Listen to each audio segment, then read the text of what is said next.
Okay, good morning, good afternoon, and good evening, wherever you are. Welcome to Prime Media Studio, broadcasting live from Lagos, Nigeria, to be precise. Of course, today I'm going to be giving you a lot of tidbits as regard the happening in the country from various news platforms. So we're going to be starting with, of course, the fuel subsidy removal is still creating a lot of untold hardship on everyone living in the country, and some governors are coming up with different palliative measure. And the NLC meeting, we see the meeting not having headway right now. So we're going to start with the first story that's made the headline today. That talked about subsidy removal. Kwara civil servant to work 3 days a week. So we see this from a palliative from Kwara State. So the governor has decided directed that workers, rather than working 5 days, they should be working 3 days a week. So 2 days have been given as an off day right now. So to enable them to cushion the effect of the subsidy removal. And so because the NLC has not been able, the strike they proposed to start on Wednesday, that has been suspended. Yes, because they had a meeting with the federal government and they suspended that. So the fuel price hike remains 488 to 500 naira per liter, and also in some places 500 per liter. In another area also about 600 naira per liter, and so on and so forth. And in all these, there are queues everywhere. If you cannot stay in the queue, you can buy black market at rate of 800 and 1,000 baht per liter. And of course, this is gradually impacting every aspect of the economy, because whoever buys fuel for such amount of money, whatever you are selling, you want to ensure that you factor this cost in there, which is going to affect a lot of people, business, and all that. So Kwara State have done this, and other states also coming up with different palliative measure to cushion the effect of the fuel subsidy removal. So now we also see Gambari hands over to Gbajabiamila as chief of staff. So there's a promotion for Gbajabiamila right now. So of course the tenure of Gambari has ended. So we see the exchange of the documents to the chief of staff to former President Muhammad Buhari.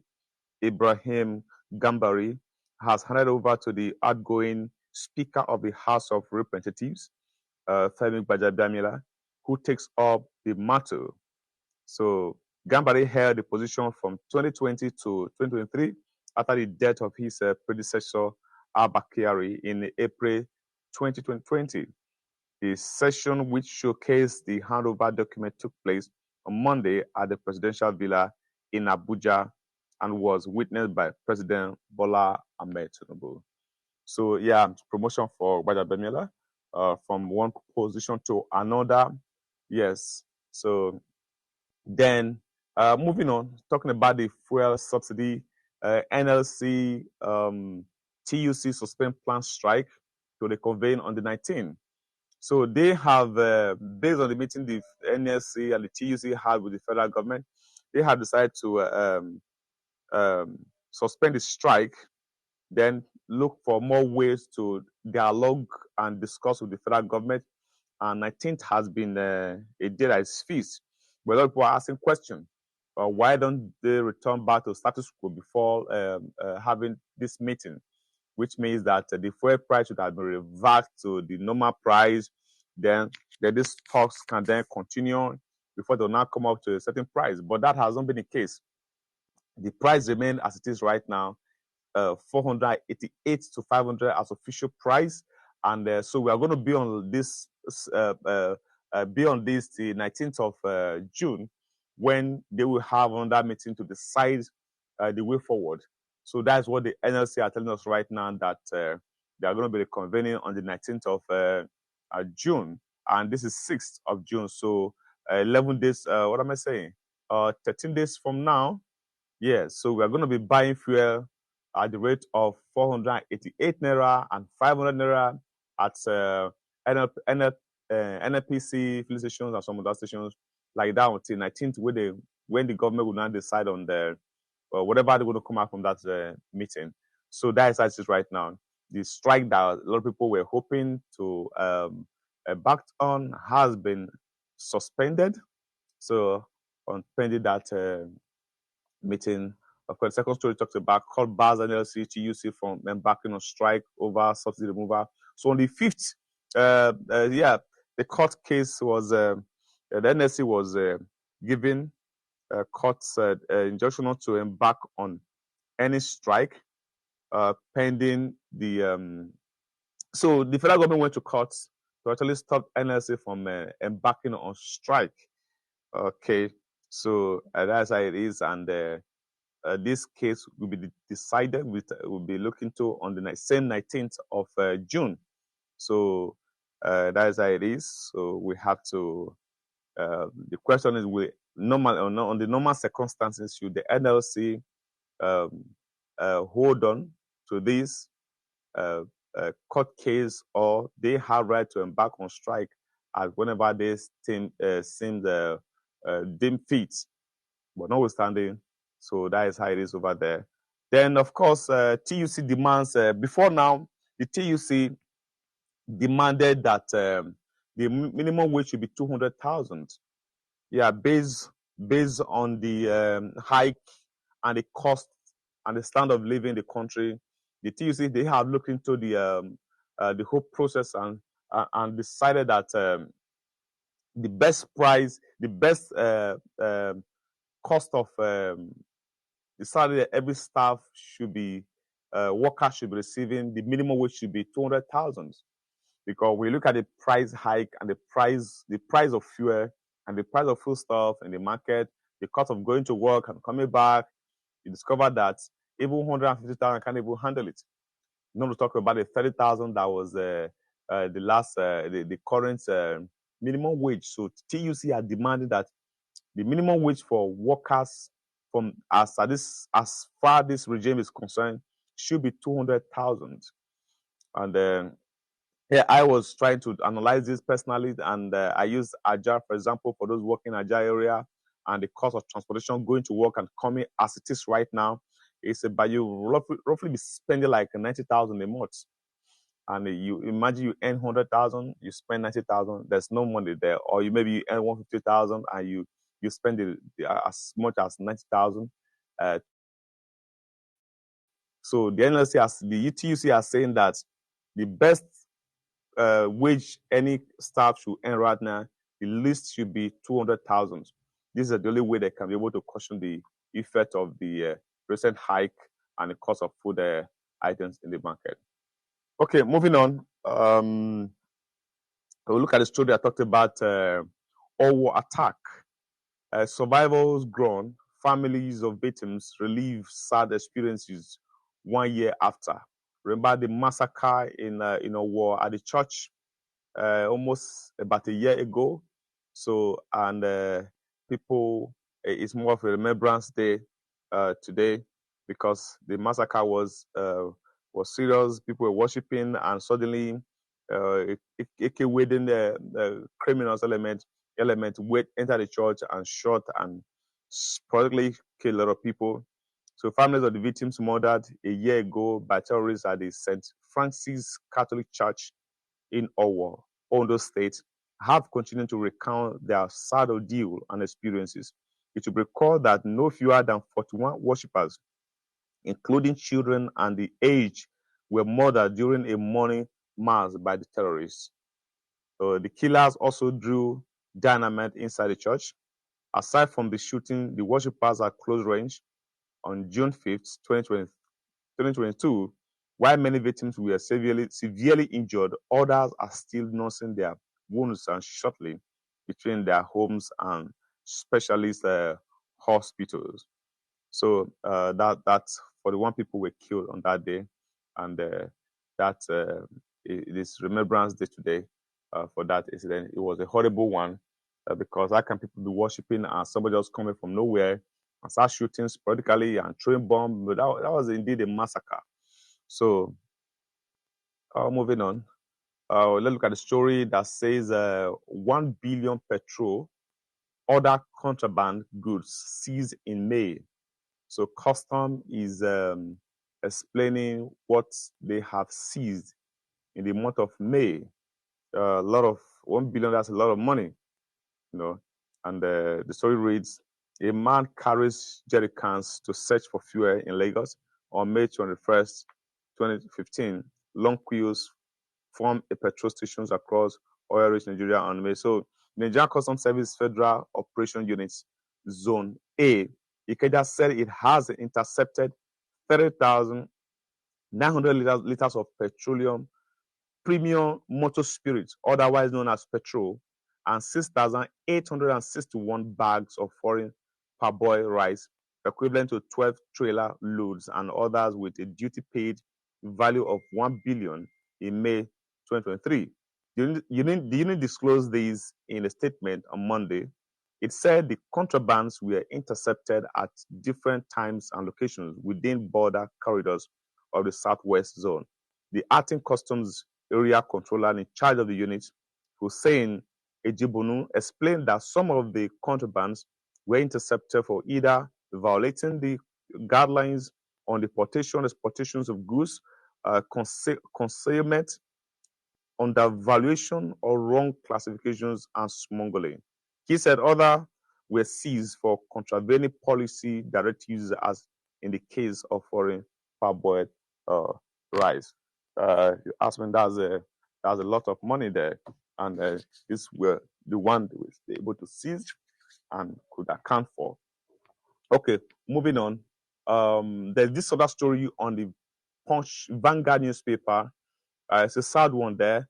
That Unilag undergraduate student shot dead by robbers over stolen phone.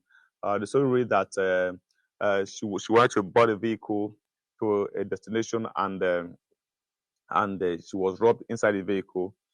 In the process of trying to recover her phone back, and one of the gang came from behind and shot her in the head, and she died at the spot.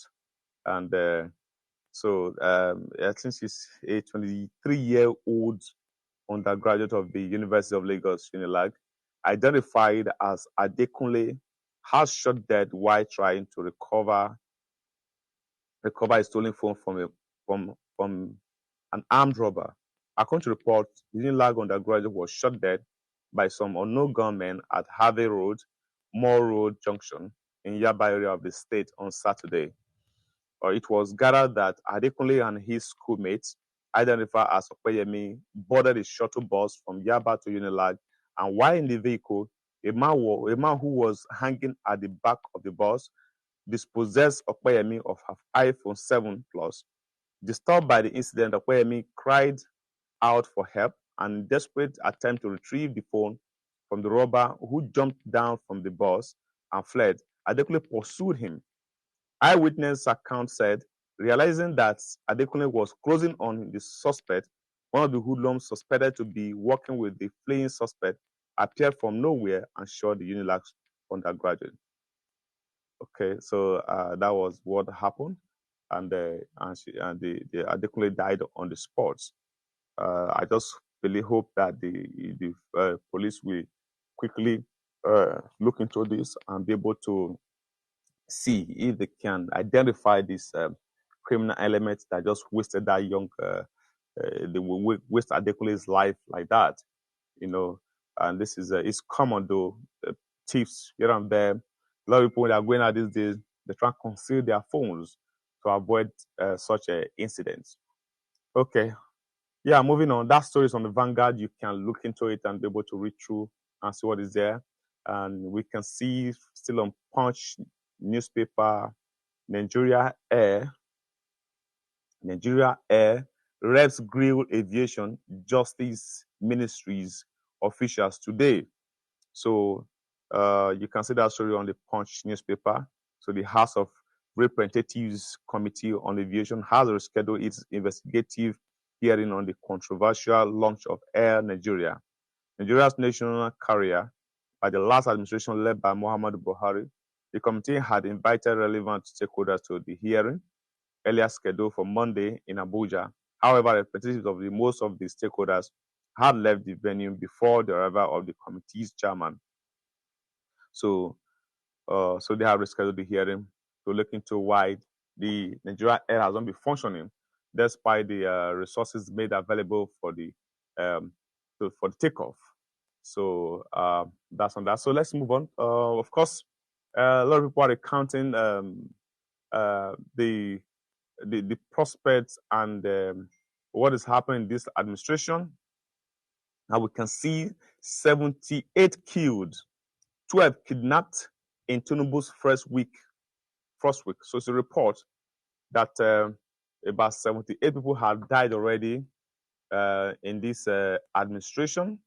78 dead, 12 has been kidnapped. So all eyes on the President Tinubu to look into this and see how they can stop this and be able to release these people that have been adopted. So that the story is on the Punch newspaper. So the incident happened in Rivers, Zamfara. So these are the area where it happened. Rivers, Zamfara, Kaduna, Ogun, Sokoto, and the Federal Capital Territory. That's Abuja. So this was contained in data obtained from the Nigeria Security Tracker, a project of the Council on Foreign Relations. The reporter noted that gunmen killed 4 and beheaded 2 persons in Rivers on May 29. On May 30, bandits killed a vigilante leader and 24 others in Zamfara.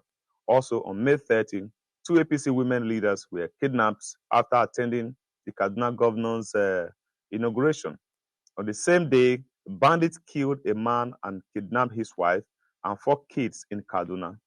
Also, on May 30, suspected cultists killed 6 persons in Rivers community. On May 31st, gunmen in camouflage attacked an Ogun farm, killed 3 and abducted 2. In Abuja, gunmen kidnapped 4 on June 4, 2023. So on Sunday, bandits killed 37 over refusal to pay levy in Sokoto. The Director of Defense Media Operations Defense Headquarters, Major General Musa Damandami, did not pick up his call. He had yet to respond to a text message sent to. And so these are where some of the states where this killing took place, and they've been listed out just within few days to this new administration. Okay. Then this story on the national newspaper, we saw Tinubu with some out Nigerian security challenges, says Okiro. So Mr. Okiro says that Tinubu is capable of nipping this, or rather ending this insecurity in the country. So if you want to read more on that story, go to the Nation newspaper online platform. You will see the story, the details of that story. So maybe he has given out the details of what method Tinubu need to adapt to be able to stop this from happening, because we saw a lot of killings during the previous administration. The killing was rampant, and it's obvious that the same sort of people that are involved in this killing have not stopped. They're actually daring the presidents right now that, okay, we are still around. So it's not left for the president to do something, because he's the chief security of the state right now, to do something about this killing here and there and the kidnapping. Okay, then of course we saw Tinubu also saying that don't hoard intelligence. Tinubu wants security agencies. So when they expect to share intelligence among themselves to be able to unravel and know what the enemy's criminals element are planning and all that. So he is charging them not to hoard any intelligence. They should be able to share the intelligence among the security agents. Okay, so yeah, it's been you're still watching Prime Media, and it's been Prosper Michael, giving you the story as it is right now, and we're going to call it a day here at the moment. Thanks for watching, and do join us next time as we please subscribe to the channel, so whenever we give you tidbits, you will be able to follow and know what is happening. Of course, the election tribunal is ongoing. It has been on a daily sitting. As I speak to you right now, the sitting is still ongoing, and a lot of evidence have been brought to the court. You can see baskets and buses filled up with so many evidence, especially from EC8 and so on and so forth. It's been presented, and yeah, some of this document has been admitted by the judges, and so it will be looked into. So the Election Petition Tribunal is still ongoing; it's on course, and of course, there's no space. The president has to continue his work because INEC declared him the winner. He has been sworn in as the president. He has to do what he needs to do. Pending when court will not say, if court is going to say otherwise, that's when there will be any form of change and all that. So, yeah, so it's for us here, say, do have a lovely day ahead. And it's wet season if you are in Nigeria right now. It's raining everywhere. Of course, this is June, so we expect to see more of rain from now till next month. So it's everywhere right now. So don't catch cold. Have a blanket on, okay, and cover yourself properly. So have a lovely day. From me here, Prosper Michael and James. Do have a nice day.